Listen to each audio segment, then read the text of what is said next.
여기 마태복음 11장 28절로 29절에 보면 수고하고 무거운 짐진 자들아 다 내게로 오라 내가 너희를 쉬게 하리라 이렇게 말씀하고 있습니다.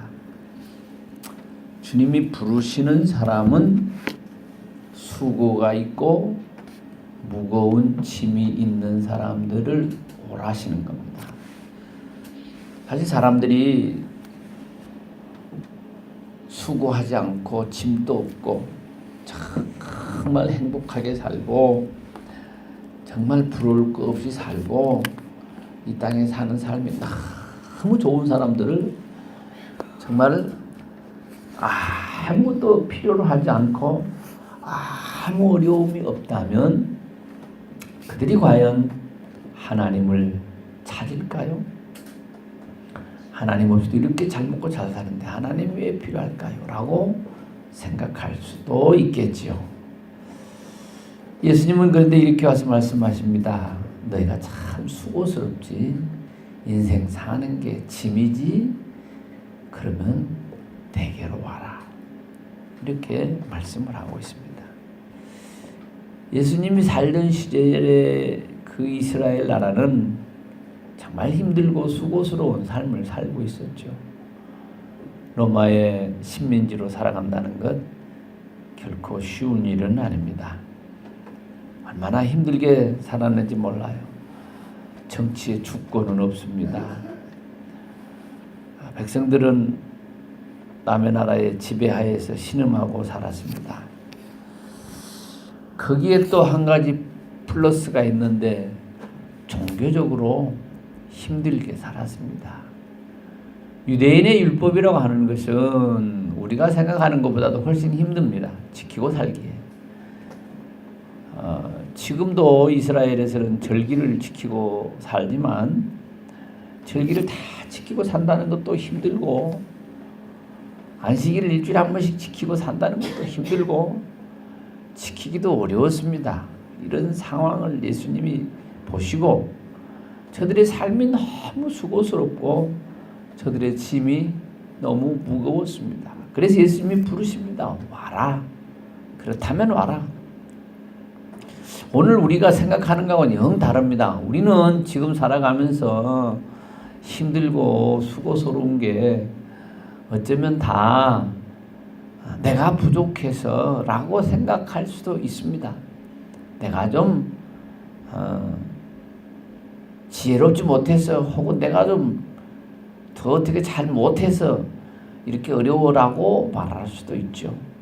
그런데 예수님이 살던 시대 당시에 사람들이 수고하고 짐진 것은 자기 잘못이 아닌 게 참 많아요. 로마의 지배를 받게 된 게 뭐 국민들 한 사람이 잘못해서 그런 건 아니잖아요. 율법을 만드는 게 사람들이 만든 것도 아니고 그 짐을 지고 간다는 게 그렇게 쉬운 게 아니었어요. 어려웠어요. 우리는 우리 때문에 당한다고 하지만 저들은 다 다른 사람 때문에 짐지고 다른 사람 때문에 수고한 것들이 너무 많았어요. 우리가 일제시대를 살아보신 분도 계시겠지만 일제시대를 살 때 뭐 그 사람이 뭐 잘못해서 나라가 망한 건 아니잖아요. 돈 많고 권세 많고 권력 있는 사람들이 나라를 망치는 거죠. 우리 같은 서민들을 나라를 망치고 싶어도 못 망쳤어요. 시골에서 농가지는 사람이 나라를 어떻게 망치겠어요? 나라를 잘 되게도 못하지만은 망치게도 못하는 게 우리 일반 서민들이에요. 다 이스라엘 나라를 망쳐먹은 사람들도 누구예요? 왕들, 제사장들, 선지자들, 거짓 선지자들, 정치 권력과 붙어먹었던 제사장들, 그런 사람들이 나라를 망해먹는 거예요. 그래가지고 나라가 망했어요. 이런 상황 속에서 예수님이 부르십니다. 그래, 너희들이 수고하고 무거운 짐을 지고 있지. 나에게 와라. 그러면 내가 너희를 쉬게 해주겠다. 이렇게 부르십니다. 쉬게 해주겠다. 이건 우리를 회복시켜 주시겠다. 우리를 쉬도록 해주시겠다는 거예요. 저는 요새 생각을 한번 해봅니다. 무슨 생각을 하냐면 삼성에 그 관계자들이 얼마나 지금 힘들까, 얼마나 힘들까 생각을 한번 해봐요. 왜냐하면 갤럭시 노트 7을 만들어서 팔았는데요, 거기서 불이 붙었어요. 그래서 제가 가만히 계산을 해봤어요. 몇 건이나 붙었냐. 외국에서 불난 게 18개, 한국에서 불난 게 17개, 전부 다 몇 개 불이 나냐면요, 37개가 불이 나서 노트 7이라고 하는 스마트폰 이게 타버렸어요. 그래서 이제 문제가 생겼는데요. 전부 다 몇 대를 만들었냐면요, 250만 대를 만들었대요. 그래서 제가 계산을 해보니까 탄 확률이 몇 개냐? 0.0014%가 불탔어요. 퍼센트로 따지면요, 그건 진짜 아무것도 안 해요. 0.0014%니까요. 250만 대 팔아가지고 35대 불탔대요. 지금까지 아무것도 아니에요. 그런데 손해가 얼마나 났냐? 7조 원 손해가 났대요. 7조. 그래서 제가 7조 원, 그럼 우리는 상상이 안 가요. 그래서 7조 원은요, 차로 실으면 5톤짜리 사에다가 154대다 가득 실어야 된다. 어떻게 계산 그렇게 했어요. 그 다음에 7조 원을 갖다가 우리가 쓰려면 어떻게 써야 되냐면요, 아브라함 때부터 시작해갖고 아브라함 때부터 시작하면 4,000년 동안 아브라함 때부터 시작해갖고 매일 440만 원씩 써야 다 쓰는 돈이래요. 근데 그게 하루아침에 날아가 버렸어. 그래서 야, 얼마나 힘들까 제가 그런 생각을 해봐요. 너무 힘들지 않겠어요? 그 어마어마한 돈이 다 날아가 버렸어요. 우리 인생은 그렇게 부자들은 힘들지 않을 것 같은데 우리보다 훨씬 지금 힘들게 살 거예요. 그 사람은. 우리 뭐 전화기만 안 쓰면 그만이고 또 다른 거 산 거 사면 되는데 얼마나 힘들까. 그래서 예수님이 돈 많은 사람도 힘든 거고 우리 같이 돈 없는 사람도 힘들어요. 그래서 모두를 향해서 예수님이 오라 그러잖아요. 이리 와라. 막 그 사람도 예수님께 가면 좀 쉼을 얻을 텐데 어떡한지 모르겠어요. 그래서 그런 무거운 짐을 지고 있는 사람들 향해서 예수님이 오라는 거예요. 와라. 어디로 오라? 내게로 와라. 그래서 내게 와서 좀 배워라. 그럼 어떻게 예수님이 내게 오라 그러면 자기를 또 소개해요. 왜 나에게 오라고 하냐 하면서 자기 자신을 소개해요. 예수님을 어떻게 자기 자신을 소개합니까? 나는 마음이 온유하고 겸손하니 나의 멍에를 메고 내게 배우라. 그러면 너희 마음이 쉼을 얻으리라. 나는 마음이 온유하고 겸손하다. 그렇게 예수님은 자신을 소개합니다. 로마 사람들이 이스라엘을 점령하면서 뭐라 그랬죠? 우리는 강하고 무자비하게 너희들을 다스릴 것이다. 이렇게 로마 사람들은 선포를 하죠. 무자비했습니다. 이스라엘 사람들이 안식일날 성전에 모여서 예배드릴 때 얼마나 많은 사람을 죽여버렸는지 몰라요. 성전에다 돼지피를 뿌린 적도 있습니다. 사람들이 모이면은 폭동이 일어날까 봐서 성전을 다 나중에는 불태워버린 적도 있어요. 아주 사람들이 성전에 모인 사람들 죽이는 것도 몇 번이었고요. 그냥 눈에 가시요. 오히려 성전에 모이는 게 로마인들로 로마 지배자들이 보기에는 저것들이 저기 모여가지고 폭동이나 일으키고 또 반발하면 안 되니까 그랬는데 로마인들이 그렇게 지배했습니다. 무력으로 지배하고 채찍으로 지배하고 로마 그 정권의 비우에 맞지 않으면 잡아다 죽이고 혁명이나 폭동을 일으킨 사람들이 십자가에 못 박혀서 죽이던 시대가 로마 시대 아닙니까? 이런 시대를 향해서 예수님은 이렇게 말씀하십니다. 나는 마음이 온유하고 겸손하다. 온유는 뭘까요? 사람들을 포용해 주는 거죠. 부드러운 거죠. 이해해 주는 게 바로 온유입니다. 예수님은 그런 온유한 마음을 갖고 계셨다라고 말씀하십니다. 그분은 겸손하셨다. 자기 자신을 겸손이라고 표현합니다. 남을 나보다 낮게 여겨주고 나를 낮추고 다른 사람을 높여주고 하나님을 높이는 것, 이걸 겸손한 마음이다. 예수님은 그래서 자기 자신을 표현할 때 나는 겸손하고 온유한 사람이다라고 예수님은 자신을 말씀하고 있습니다. 그러니까 오라는 거예요. 나는 겸손하니까 오라는 거예요. 나는 온유하니까 내게 오라, 이렇게 예수님이 말씀합니다. 그러면서 예수님은 이렇게 말씀하시죠. 나의 멍에를 메고 배워라. 예수님이 주시는 멍에가 있는 거예요. 세상이 주는 멍에가 있고 예수님의 멍에가 있는 거예요. 대부분의 사람들은 다 세상의 멍에를 메고 살아갑니다. 얼마나 멍에가 많은지 몰라요. 여러분, 이때 당시에 이스라엘 사람들도 삶 속에서는 식민지 지배를 받고 있는 주권이 없는 사람들로서 그들의 멍에를 메고 살았습니다. 사회적으로는 폭동의 위협 때문에 로마가 철권 통치를 했습니다. 개인적으로는 삶의 경제적인 문제도 있습니다. 먹고 사는 게 지금도 다 서민들은 힘들어요. 그런데 그때 당시에 이스라엘 서민들은 얼마나 힘들었겠어요. 다 힘듭니다. 그들의 멍에가 다 있었다는 거죠. 그런데 그런 멍에 말고 예수님의 멍에를 메고 배워라, 이렇게 가르쳐주고 있습니다.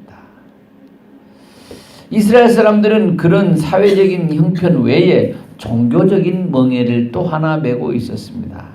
그들은 종교적인 멍에가 안식일은 지켜야 되고 율법은 지켜야 되고 11조는 내야 되고 이런 율법적 멍에를 또 메고 있었습니다. 우상을 섬기는 사람들은 그런 멍에는 없어요. 우상 섬기는 사람들이 무슨 계명이 있나요? 우상 섬기는 사람들은 계명 같은 건 없어요. 그냥 뭐 하나 만들어 놓고 절하고 재물 적당히 바치고 그러면 돼요. 우상 섬기는 사람들은 절대로 11조를 내지 않습니다. 우상 섬기는 사람들은요, 기분 좋으면 갔다가 뭐 물건 좀 바치고 돈 좀 바치고 이러는 거지, 이렇게 하나님을 믿는 사람들처럼 정기적으로 매월 매주 11조 내거나 헌금하거나 그런 건 없습니다. 그러니까 이방신 섬기는 게 보기 편하게 보이기도 해요. 좋게 보이기도 해요. 뭐 안식일 지킨다고 뭐 꼭 그렇게 해야 되는 것도 아니고요. 그런데 하나님을 그때 당시 섬겼던 이스라엘 백성은 일주일에 한 번은 꼭 안식일날 일을 하면 안 되고 꼭 11조는 바쳐야 되고 이런 종교적인 멍에를 또 메고 살았어요. 여러분, 11조나 안식일이나 이런 거는요, 그 의미를 잃어버리면 그건 정말 큰 멍에예요. 그 의미와 축복을 가지고 있으면 그거는 은혜가 되고 복이 되지만, 여러분 하기 싫은데 억지로 그걸 한 번씩 하려고 그러면은 그것까지 큰 짐이 없는 거예요. 이 사람들은요, 여러 가지 짐을 많이 지고 살았죠. 이 사람들이 이방신을 섬기는 사람들은요, 그런 짐은 없어요. 그냥 편하게 살아버리면 돼요. 복 받으려고 살다가 복 못 받으면 그만해요. 그런데 이스라엘 사람들은 또 하나의 큰 종교적인 짐을 지고 있었어요. 이 종교적인 짐을 다 졌느냐? 그렇지는 않아요. 서민들만 정말 등골이 휘도록 종교적인 짐을 지는 거예요. 제사장들이나 서기관들이나 이런 사람들은 자기가 하는 직업이 그거니까 편하게 먹고 살았어요. 서민들만 힘들었어. 서민들만. 보통 사람만 힘들게 살았어요. 그런 사람들을 향해서 예수님이 지금 오라는 거예요. 제사장이나 잘 먹고 잘 사는 고관 대작들이나 정치인들 오라 그렇게 하지 않았어요. 지금 예수님이 여기서 수고하고 무거운 짐진 자들 오라, 그런 누구를 부르는 거예요? 보통 사람들을 부르시는 거예요. 우리같이 서민들.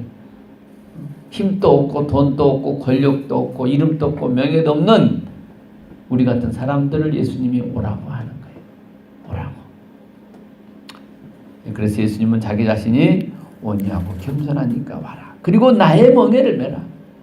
우리는 율법의 멍에가 아니고 정치적인 지배의 멍에가 아니고 삶에 찌들린 그런 멍에가 아니고 예수의 멍에를 메고 배우라. 예수님의 멍에를 메고 배워라. 그리하면 마음의 쉼을 얻으리라. 여러분, 무엇이 쉬어야 진짜 쉴까요? 마음의 쉼을 얻어야 돼요. 우리가 물리적으로 어려운 짐들을 지고 가는 것은요, 그건 힘들면 놓아버리면 돼요. 부탁하면 돼요. 그러나 우리의 마음이 쉼을 얻는 것 굉장히 중요합니다. 여러분, 이스라엘 백성들은 마음에 쉼이 있었다고요? 없었다고요? 쉼이 없었어요. 마음에 쉼이 없었어요. 뭐 한 끼 먹는 반찬이 시원찮은 거는 참을 수 있는데 종교적인 멍해라는 거는요, 대단한 겁니다. 종교의 멍해.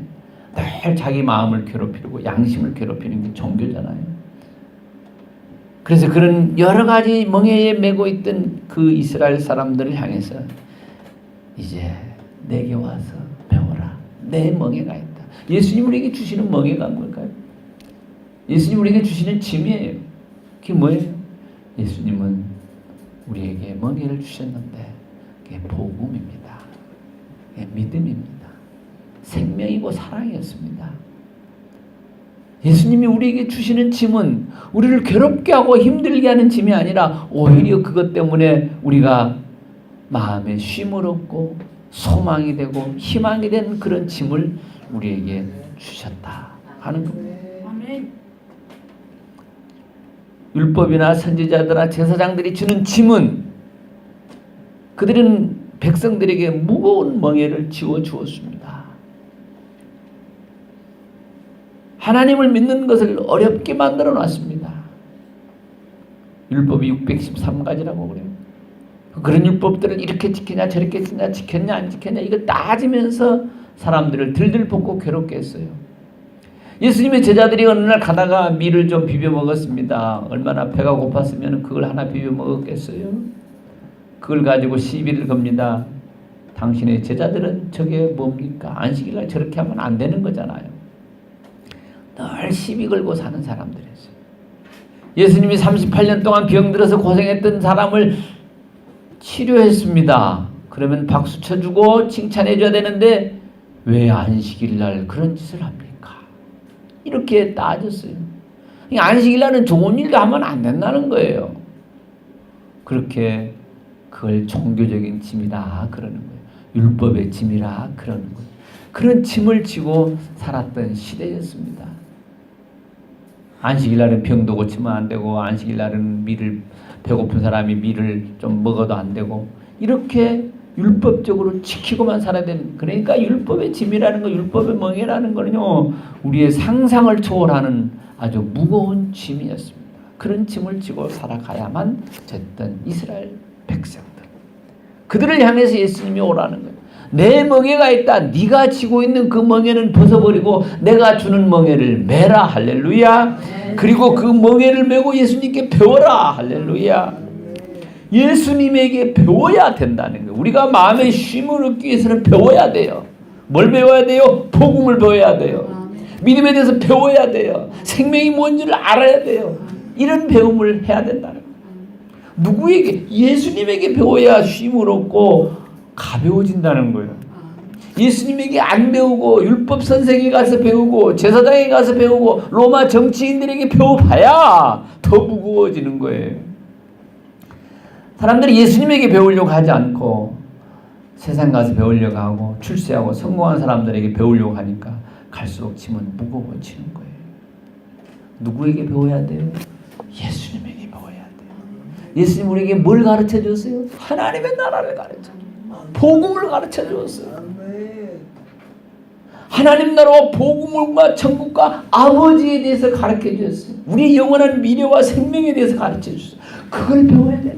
예수님에게 가면 그걸 가르쳐 주시는 거예요. 다른 사람들은 엉뚱한 데서 배우고 와서 짐을 가득 지고 살아요.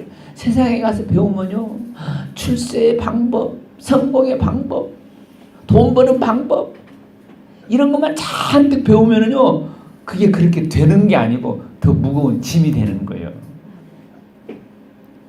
이렇게 성공해야 되는데 나는 왜 성공을 못할까? 잘 먹고 잘 살아야 되는데 나는 왜 안 될까?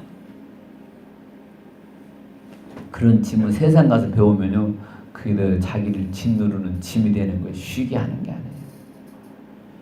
예수님처럼 온유하고 겸손한 그 성품 있는 예수님, 그런 마음의 예수님을 거기에 가서 예수님에게 예수님의 멍에를 메고 배워. 그런데 예수님의 멍에를 메고 배워야 되는데 사람들은 다 자기의 멍에를 메고 가서 예수님에게 배우는 거예요.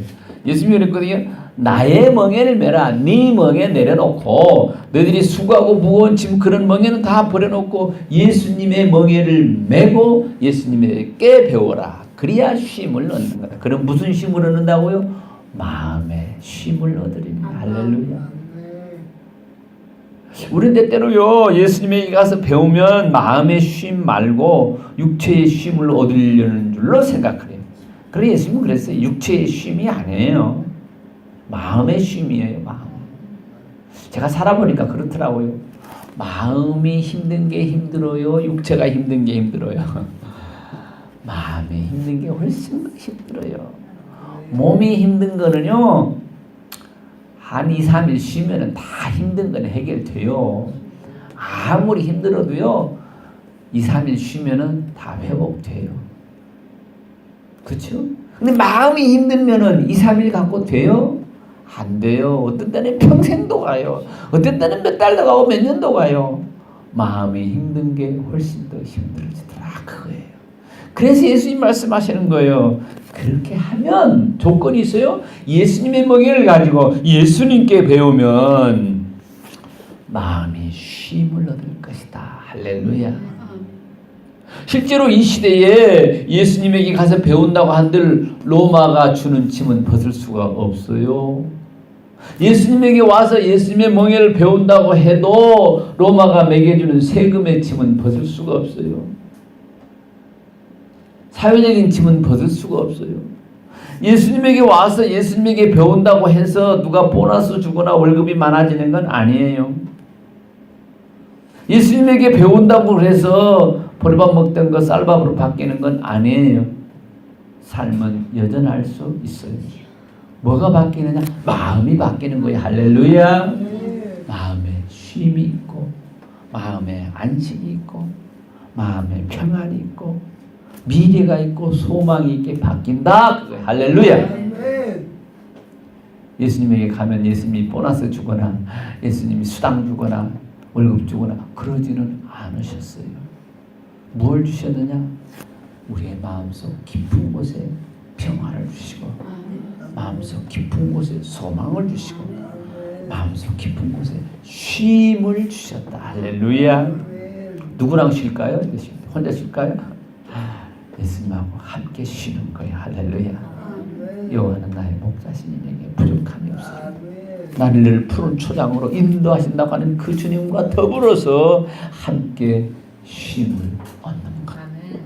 이게 오늘 우리의 삶이 되기를 주님의 이름으로 축복합니다. 다른 데 가서 배우면요 쉼이 없어요. 다른 멍에를 메고 있으면 쉼이 없어요. 예수의 멍에를 메야 돼요. 생명입니다. 복음입니다. 하나님 나라의 소망입니다. 이런 것들을 메고 누구한테 가서 배워야 돼요? 예수님에게 배워야 돼요. 하나님 나라와 복음을 가졌다고 할지라도 다른 데 가서 배우면 답이 안 나와요. 유대인들이나 율법사들은 어떻게 했다고 성경에 나오죠? 짐을 잔뜩 사람들의 어깨 위에 지어놓고 자기는 손가락 하나도 까딱 안 해요. 그게 바리새인과 서기관들, 대제사장들, 종교인들, 종교 지도자들. 그러니까 예수님이 얼마나 그 사람들을 독하게 욕을 했어요. 독사의 자식들. 뭐 이렇게 예수님한테 욕을 먹었잖아요. 왜? 자기가 가르치면 자기도 해야 되는데 자기는 백성들한테 율법의 짐을 다 지어놓고 자기는 안 져요. 자기는 안 해요. 그래서 예수님이 싫어했던 거예요. 제사장들이나 율법사들, 바리새인 서기관들 예수님이 야단치는 게 거기 있어요. 그 사람들이 훌륭하지 않아서가 아니에요. 훌륭하게 여러 개 잘한 것도 많아요. 근데 왜 그렇게 야단을 맞았냐? 사람들만 들들 볶았기 때문에 백성들은. 자기 자신을 볶는 건 괜찮아. 내가 더 율법으로 정확하게 살아야 돼. 이렇게 하는 건 괜찮은데 니들은 이렇게 이게 이제 문제가 된 거예요. 이게 자기 자신을 쳐서 자기 자신을 바울처럼 복종시키고 내가 하나님을 더 잘 서게 이렇게 하면 괜찮은데 백성들을 들들 볶는 거예요. 왜 너희들은 그렇게 하냐? 이건 잘못됐다. 저건 잘못됐다. 이렇게 하면 안 된다. 저렇게 하면 안 된다. 그리고 자기들은 로마 정권에 붙어서 잘 먹고 잘 살아버려요.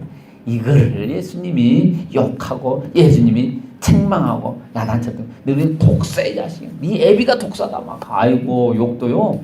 부모 들어서 욕하는 게 제일 심한 거잖아. 네 애비 독사의 새끼를.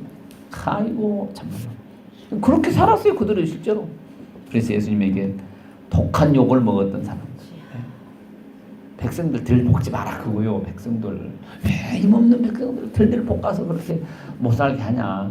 오히려 이들을 위해서 베풀어 줘야 되고 이들의 삶 속에서 쉼이 있게 해줘야 되는데 여러분 하나님 우리를 들들 볶으려고 창조했어요?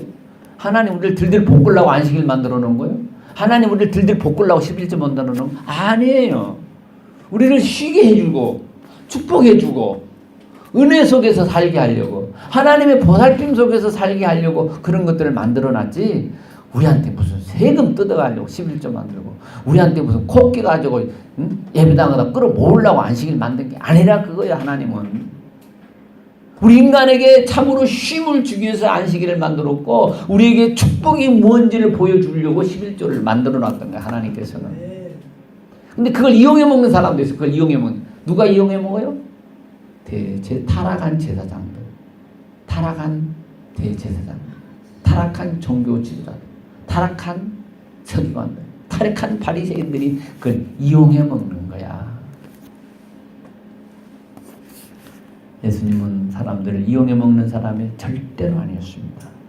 오히려 사람들을 쉬게 해주고 사람들에게 미래가 있게 해주고 하나님 나라의 소망을 전해주고 오히려 사람들을 섬겨주셨던 예수님, 그 예수님에게 배워야 될 줄로 믿습니다.